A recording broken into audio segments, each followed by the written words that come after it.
In a small village in Europe, the people live in constant fear of a dreadful dragon. The beast is known for its ruthlessness towards humans. In order to appease this dragon, the villagers sacrifice their young maidens in a ritual. On each occasion, the dragon selects one maiden and abducts her. This ritual continues for years until a brave knight travels to the dragon's island to rescue his beloved. But when he discovers that she's already dead, he engages in a fierce battle with the dragon and defeats it. He was hoping that she'd been cucking him with the dragon and that he could join in. The knight ultimately frees his people from fear and gets titled as the Dragon Slayer. Now, the dreaded ritual is transformed into a wedding ceremony. The scene then fast forwards to many years later, when the young princess Miroslava, Mira for short, is betrothed to the Dragon Slayer's grandson, Igor. Her father and sister think she's immature because she still likes fairy tales and playing with toys. Nonetheless, they prepare her for the wedding before escorting out of the palace. Mira is placed on a boat deck, which will be sent across the water towards her future husband. As Igor pulls her boat towards him, his people sing the ancient ritual song in honor of his grandfather, the Dragon Slayer. Suddenly, a fierce storm overtakes them, and the dragon, who is thought to have been dead, shows up again, terrifying everyone. It captures Mira from the ceremony and throws her inside a cave on a remote island. A while later, she regains consciousness and finds the hole she'd fallen from. She tries climbing up, but a wolf-like creature startles her, causing her to fall back down. The creature descends and growls menacingly, prompting Mira to arm herself with a stone. Just then, she hears a male voice that urges her to throw the stone away and lie down. The creature then approaches her, but it leaves without harming her. Following this, Mira asks about the person's identity and requests to help her out. However, the person tells her that he can't do so, leading Mira to assume that he's also a captive. She then proceeds to inquire more about the place and the dragon, but the person responds that it's not safe for them to talk and refuses to explain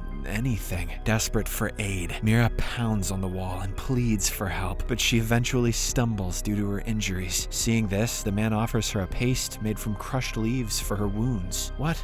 It's not gonna do anything. Leaves don't do shit. Through the hole, Mira looks at the man's face that doesn't look like a prisoner. She then introduces herself, but the man cannot recall his own name, as he never needed it. Later on, Mira devises a plan to kill the wolf and flee while the dragon is asleep. However, the man claims that they can't escape the dragon, no matter how much they try. Mira then calls him a coward and shuts the hole in anger. Determined to make her way out, she cuts her braided hair and starts making a makeshift rope. During this, the man tries to talk to her, saying that he's not a coward, it's just that the dragon is unbeatable. He even apologizes to her, prompting her to remove the rock from the hole. After this, she bestows the name Armin upon him, which she thinks is exotic and mysterious like him, and she just watched the Attack on Titan finale and it was badass. She then extends her hand for a handshake, but as soon as they touch one another, the dragon pulls him away. Armin warns her about the dragon and asks her to stay hidden. Soon after, the dragon shows up above Mira, which scares the life out of her. After it leaves, Mira tries to call out for Armin, but there's no response. Maybe this is more like Attack on Titan than she thought. Left alone, she tries using her hair as a rope to climb up, but her efforts prove to be futile. Frustrated, she grabs a big rock and starts banging on the wall. Surprisingly, the wall crumbles, revealing a hole big enough for her to pass through. Following this, she walks out and heads towards the exit. As she walks through the passway, the dragon begins chasing her. In a state of panic, she runs away and enters another hole. The dragon blows fire in the hole, but she manages to slip inside. She then reaches an edge, which is much higher from the ground level. Before she can advance further, Armin shows up and tries to stop her. To her astonishment, the wolf obeys his commands, and she finally realizes that he is in fact the dragon. Called it. Armin tries to calm her down, promising to explain everything, but Mira walks backwards and falls off. As she plummets down through the air, Armin catches her. His body glows red, and he turns into the dragon seconds before they hit the ground. He saves her life, but he hits the ground and gets injured in the process. Shortly after, the dragon reverts to Armin's form. Assuming it to be a threat, Mira considers crushing him with a rock. However, she can't bring herself to do it. She feels bad about Armin's condition, so she starts helping him instead. She pulls him to an empty space and eventually collapses beside him. A few moments later, the asleep Armin mutters that the dangerous dragon fire within him poses a grave threat to everyone and needs to be taken out. Right then, his body emits a red glow and teeters on the brink of transforming into a dragon. But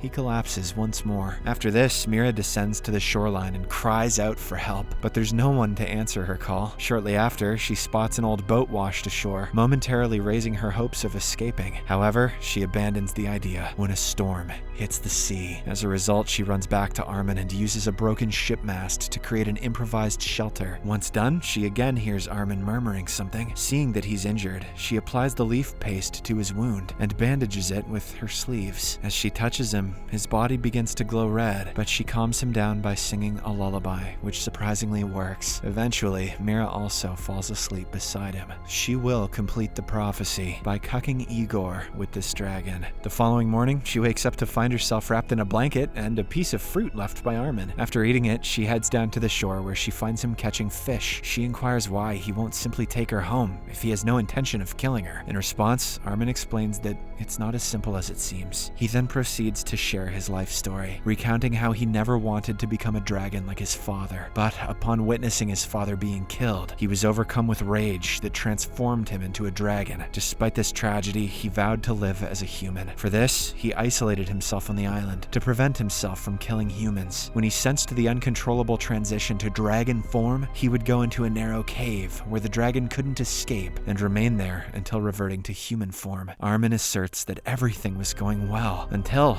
he heard the ritual song during Mira's wedding. According to him, the dragon inside him awakens every time she touches him, which is the reason why he can't drop her at home. Furthermore, he says that the island is bewitched, so only those who are loved by someone on the island can find the way to it. In the middle of their conversation, Armin stumbles and falls, but he warns her not to help him, fearing that the dragon might awaken. Mira assures him that it hasn't emerged yet, and indicates that his true human side is getting stronger. She then promises to teach him how to live as a human while she awaits Igor's arrival. In the next scene, Mira decides to transform Armin's den into a more human-like place. They work together on using shipwrecked items and washed-up stuff to decorate the space. Days pass, and the two begin to enjoy each other's company. Eventually, they succeed in turning the once-empty den into a beautiful haven. While staying there, Mira presents Armin with a flute that plays a lullaby tune. In return, he surprises her with some fireworks, leaving the girl mesmerized. One night, Mira awakens to an unusual sound and begins searching for Armin. Soon after, she comes across the dragon and bravely extends her hand to touch it. However, upon contact, the dragon becomes uncontrollable and starts pursuing her. Suddenly, Mira snaps out, revealing that it was just a nightmarish dream. She finds Armin in front of her, visibly worried. She confesses her fear of dragons, to which Armin reassures her that the dragon will never harm her. The following day, Mira swims in a natural pool while Armin holds some flowers in his hand. It appears that he's contemplating expressing his love for her, but is too nervous to do so. Moments later, the dragon begins to possess his body, causing the flowers to burn. Sensing the transformation, he runs to a cliff and tries to calm himself down. Mira soon locates him and shows him a kite she has made. Armin asks for the reason why Igor hasn't come yet, but she doesn't have an answer. It's evident that she doesn't want him to come, as she's slowly falling in love with Armin.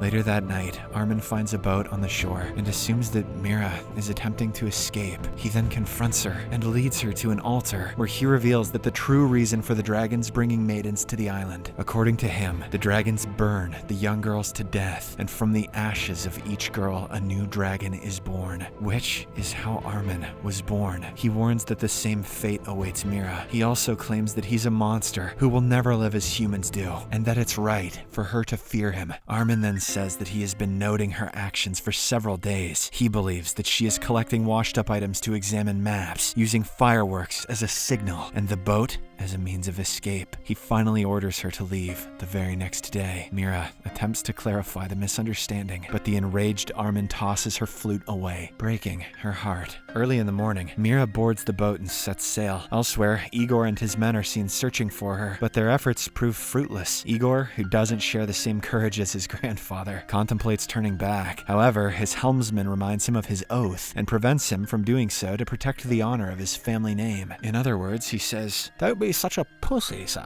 In the midst of their dispute, fireworks illuminate the sky, and Mira emerges from the fog. They quickly bring her aboard and inquire about the dragon. To prevent Armin from any harm, she lies that the dragon fell off a cliff and perished. In the next scene, we see Mira once again being prepared for her wedding with Igor, although she doesn't look happy about it. On the other hand, Armin is also overwhelmed with sadness, uncertain as to how to continue living without Mira. Nonetheless, he holds gratitude for the happy moments she left behind. He bids her farewell and heads toward the cliff, clutching her flute in his hand. He then jumps off, intending to commit the unthinkable. As Armin plummets through the air, his inner dragon awakens, but he manages to soothe it by playing the flute. Simultaneously, Mira is placed in a boat, and Igor begins to pull her across the water. But in the midway, she realizes that she still loves Armin and cannot live without him. As a result, she gets up and declares that she doesn't love Igor. Taken aback, Igor reminds her of how he saved her, but Mira yells that she loves the dragon. Once you go D, you're not good enough for me. Following this, she proceeds to sing the ritual song to summon her love. Igor tries to warn her about the consequences, while her father and sister watch with tears in their eyes. As she completes singing, the dragon shows up and recaptures Mira, taking her back to the island. He places her on the altar, but this time, she isn't scared. She confesses her love for him, which soon melts away Armin's anger. He then rests his head on her lap, allowing her to caress him. Years later, Armin and Mira are seen living together on the island, and they now have a little daughter. After putting their baby to sleep, Mira mounts her dragon husband, and they take off together. Subscribe for more videos like this, turn on notifications, and leave a like to help the channel out. Thank you for watching.